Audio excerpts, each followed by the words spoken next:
Bonsoir à tous. Et l'attaque de Strasbourg domine évidemment toujours l'actualité.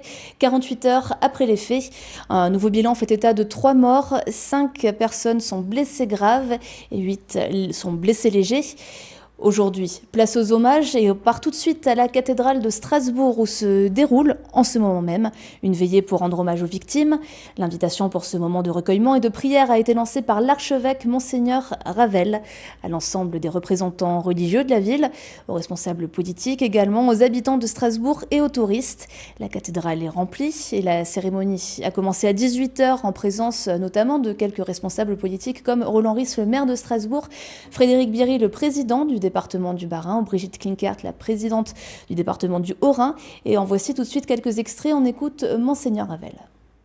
Le bien gagne toujours si nous ne nous laissons pas piéger par nos vieux démons. Nos vieux démons.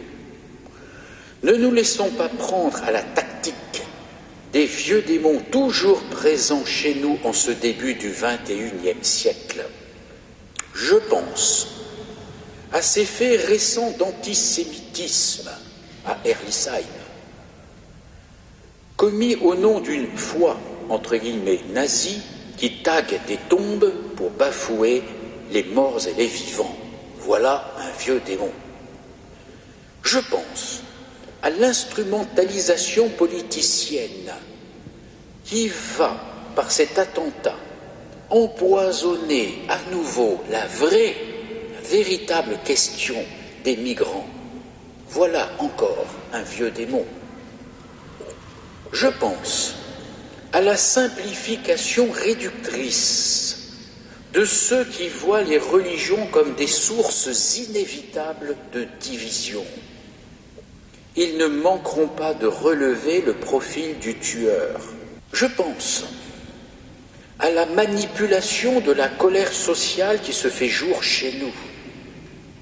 Le terrorisme frappe aujourd'hui une France épuisée de lutte sociale.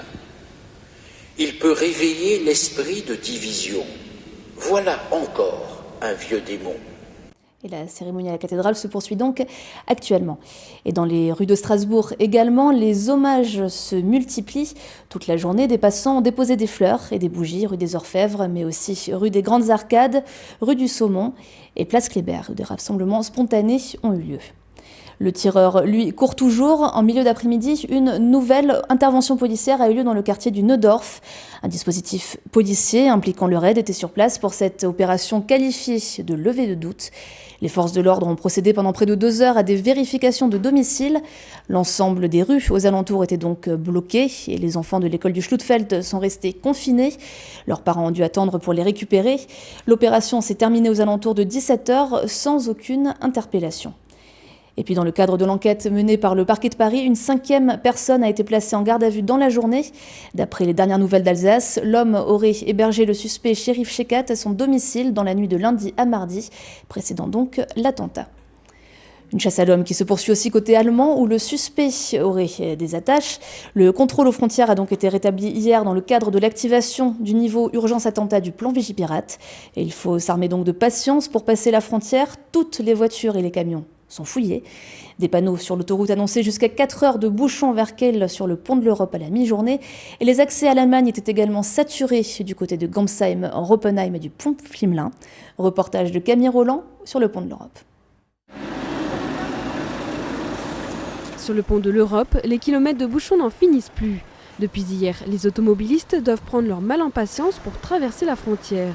La plupart ici attendent depuis des heures. 1 heure ou 2 heures pour aller, je pense, parce que ça avance pas. Ils contrôlent une voiture après l'autre.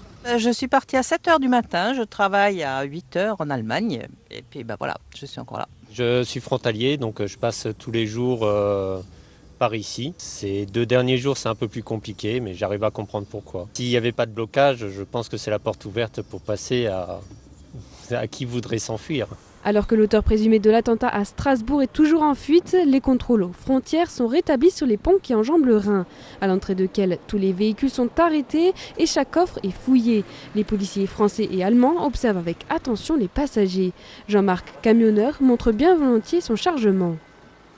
Je pense que c'est c'est une bonne idée. Même si le fait de contrôler dans ce sens-là, c'est-à-dire dans le sens de l'Allemagne vers la France, c'est un peu, bon, peut-être un peu exagéré, mais je trouve que c'est normal d'être contrôlé, oui, bien sûr.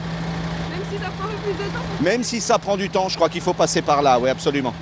À l'heure actuelle, près de 600 agents de force de l'ordre sont mobilisés dans cette chasse à l'homme. Enfin, si le marché de Noël à Strasbourg est resté fermé aujourd'hui pour la deuxième journée, les musées, équipements publics et écoles ont repris leur fonctionnement habituel à Strasbourg. Et on apprend il y a quelques instants que le ministre de l'Intérieur, Christophe Castaner, est attendu d'un instant à l'autre à la préfecture de Strasbourg. Une réunion doit se tenir sur la sécurisation du marché de Noël.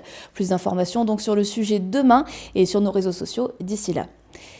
Et puis pour finir ce JT, en bref, dans le reste de l'actualité, des incidents ont à nouveau éclaté à proximité de lycées ce matin.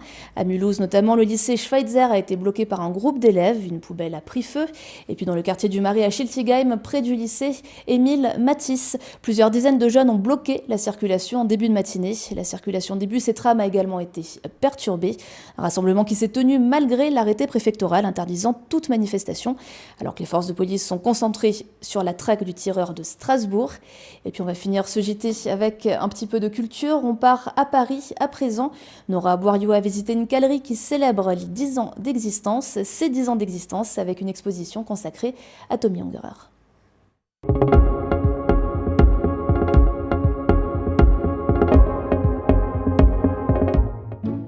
Tour à tour, drôle, grinçant, politique, sexuel, satirique ou enfantin, l'œuvre de Tommy Ungerer se distingue par sa diversité et sa créativité.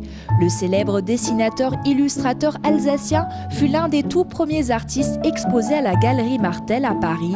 10 ans après, la galerie a choisi de lui dédier une seconde exposition.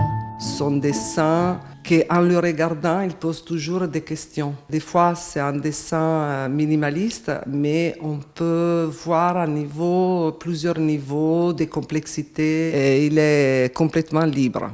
Et donc, je pensais que c'était bien pour la galerie de l'exposer.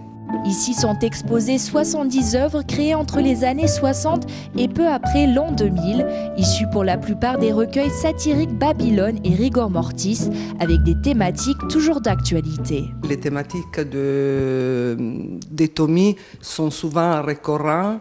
La mort, le temps, il parle bien évidemment de la société de consommation. On peut voir sur l'environnement. Il aborde beaucoup de thématiques à chaque fois et il est un grand observateur de la société. Des dessins originaux sont aussi en vente. Il faudra toutefois compter entre 8 000 et 18 000 euros. L'exposition est à découvrir jusqu'au 12 janvier à la Galerie Martel. RGDS, partenaire des Alsaciens qui s'engagent. Et on finit ce JT avec l'image du jour. Elle est signée ce soir, Mathieu Jeanvillard. On l'attendait, c'est désormais officiel. Sébastien Loeb sera bien de retour en rallye la saison prochaine.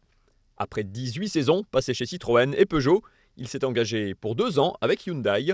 Le constructeur sud-coréen lui fournira une i20 pour 6 courses du championnat du monde des rallyes. Un nouveau challenge pour l'Alsacien aux 9 titres mondiaux et aux 79 victoires.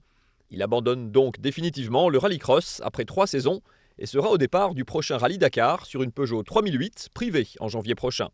Sébastien Loeb sera accompagné de son inséparable copilote Daniel Elena qui a tweeté avec humour et en musique « J'irai ».